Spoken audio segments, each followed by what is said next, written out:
சட்ட நுட்பங்களுக்கு எதிரான அம்சங்களை இவற்றையெல்லாம் சுட்டிக்காட்டி இதற்கு எதிராக தமிழக அரசு துல்லியமான முறையில் உச்சநீதிமன்றத்தில் மேல்முறையீடு செய்து வாதாட வேண்டும் என்று கோரிக்கை வைத்தோம். நிச்சயமாக அதை பரிசீலித்து கண்டிப்பாக ஓரிரு நாட்களில் அதையும் செய்வதாக கூறியிருக்கிறார்.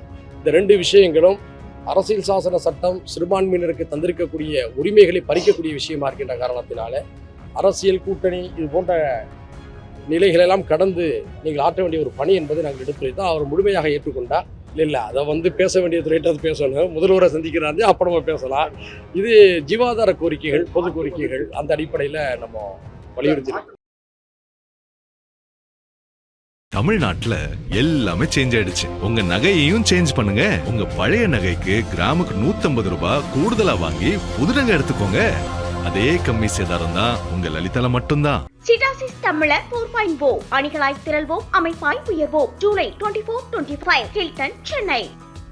கடந்த வாரம் மதுரை உயர்நீதிமன்ற கிளையில் நீதிபதி ஜி.ஆர். சுவாமிநாதன் அவர்கள் இஸ்லாத்துக்கு மதம் மாறியவர்களுக்கு பிற்படுத்தப்பட்ட முஸ்லிம்கள் என்று சொல்லக்கூடிய பிசிஎம் சான்றிதழை வழங்குவதற்கு தடை விதித்து தீர்ப்பளித்திருக்கிறார்.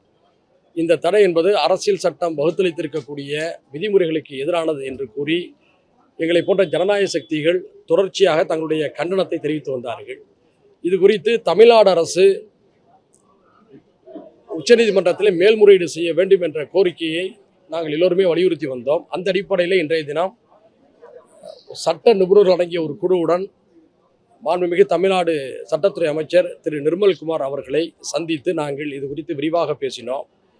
அந்த நீதிபதி அவர்களுடைய தீர்ப்பில் இருக்கக்கூடிய பிழைகள், சட்ட நுட்பங்களுக்கு எதிரான அம்சங்களை இவற்றையெல்லாம் சுட்டிக்காட்டி இதற்கு எதிராக தமிழக அரசு துல்லியமான முறையில் உச்சநீதிமன்றத்தில் மேல்முறையீடு செய்து வாதாட வேண்டும் என்று கோரிக்கை வைத்தோம். நிச்சயமாக அதை பரிசீலித்து முதல்வர் அவர்களிடமும் கலந்து கொண்டு உரிய நடவடிக்கை எடுப்பதாக கூறியிருக்கிறார்.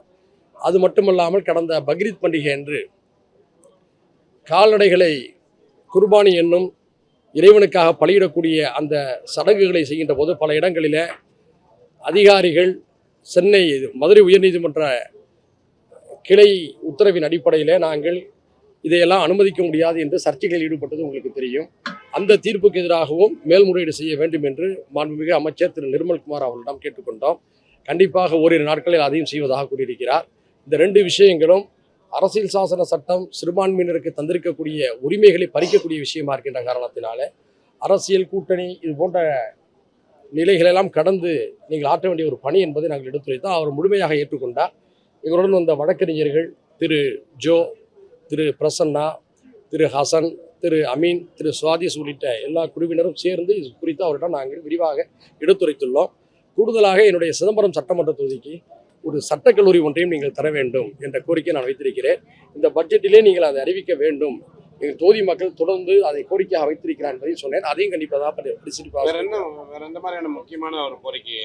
இந்த 3 கோரிக்கை தான். சட்டம் ஒழுங்கு அது எனக்கு சட்டத்துறை அமைச்சர் பார்க்கும்போது அதான் சொன்னீங்களா? இல்லை அதை பேச வேண்டிய துறையிட்ட பேசணும், முதல்வரை சந்திக்கிறாரு, அப்போ நம்ம பேசலாம். இது ஜீவாதார கோரிக்கைகள், பொது கோரிக்கைகள், அந்த அடிப்படையில் நம்ம வலியுறுத்தினோம். இஸ்லாம் மதத்துக்கு வருகிறாருன்னா அவங்களே எனக்கு இந்த சாதி வேணும்னு கேட்க முடியும். ஏன்னா அது லப்பைன்னு அவர் கேட்டிருக்காரு இந்த வழக்கு. அப்படி சாதி கேட்டு வேணும். அதாவது சார், இஸ்லாத்தில் சாதி சிஸ்டம்லாம் இல்லை, உங்களுக்கு எல்லாருமே தெரியும். மிக முக்கியமாக இந்த வழக்கில் இஸ்லாமிய மதத்தை தங்களுடைய வாழ்வியல் நெறியாக ஏற்றுக்கொண்டு வரக்கூடியவர்கள் ஏதாவது ஒரு பிரிவிலே தங்களுடைய வாழ்நிலை முன்னேற்றத்திற்கான சான்றிதழை பெற வேண்டியிருக்கிறது. அது நம்ம நாட்டுடைய சிஸ்டம் அப்படி இருந்துகிட்டு இருக்கு. அந்த அடிப்படையில் ஏற்கனவே கடந்த 2024ஆம் ஆண்டு திமுக அரசில் ஒரு அரசாணை போட்டிருக்காங்க. என்னென்னா பிசி, எம்பிசி, எஸ்சி, எஸ்டி, இந்த டிஎன்டி சமூகங்களிலிருந்து வரக்கூடியவர்கள், இஸ்லாத்தை தங்களுடைய மார்க்கமாக ஏற்றுக்கொள்ளக்கூடியவர்கள் பிசிஎம் சான்றிதழ் என்ற அடிப்படையில் நீங்கள் பெற்றுக்கொள்ளலாம் சொல்லியிருக்காங்க. இதில் என்ன தவறு இருக்க முடியும்? விருப்பத்தோடு செய்கிறாங்க. அதுக்கான அனுமதியை சட்டப்பூர்வமாக வாங்கியிருக்கிறாங்க. ஒரு அரசு கொள்கை முடிவெடுத்து சொல்லியிருக்கிறது. ஒரு அரசு கொள்கை முடிவெடுத்த விஷயத்தில் துவேஷத்தோடு இந்த நீதிபதி ஜி.ஆர். சுவாமிநாதன் ஏன் இப்படிப்பட்ட தீர்ப்பை தரணும்? பொதுவாக ஜி.ஆர். சுவாமிநாதன் தரக்கூடிய தீர்ப்புகள் எல்லாமே சர்ச்சையாகவே இருக்குது. அதனால தான் நாங்கள் இன்னொரு கோரிக்கையும் வச்சுருக்கோம். மாண்புமிகு நம்முடைய சென்னை உயர்நீதிமன்ற தலைமை நீதிபதி அவர்கள் சாதி மதம் சார்ந்து எந்த வழக்குகளையும் ஜி.ஆர். சுவாமிநாதன் அவர்கள் விசாரிக்க தடை விதிக்க வேண்டும் என்ற கோரிக்கையை விடுத்திருக்கிறோம்.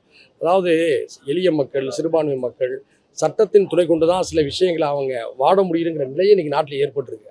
அதுலேயும் மண்ணளி போடக்கூடிய வேலைகளை பார்க்குறத ஜனநாயக சக்திகள் ஏற்றுக்கொள்ளக்கூடாதுங்க. சார் இந்த விஷயத்த வந்து சட்டப்பூர்வ தமிழக அரசு வந்து சட்டமா ஏற்றுனா எதுவும் பண்ண முடியாது. அரசாணை வந்து இப்போ சொல்றாங்க சட்டமா அதுக்காக ஏதாவது இந்த அரசாணையை 2024ஆம் ஆண்டு கடந்த திமுக ஆட்சியில் கொடுத்த அந்த அரசாணையை உறுதிப்படுத்த வேண்டும்.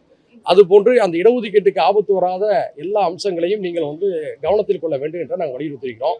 முழுமையாக இந்த சரத்தில் வாசித்து பார்த்தவர் கூடுதலாக என்ன சொன்னார்னா, இந்த விஷயத்தில் உங்களுடைய ஒப்பீனியன் தேவைப்பட்டால் நாங்கள் தொடர்பு கொள்கிறோம், உங்களுடைய சட்ட ரீதியான விஷயங்களை நீங்கள் கூடுதலாக எங்களுக்கு தரலாங்கிற செய்தியை அந்த அமைச்சர் சொல்லியிருக்கிறோம்.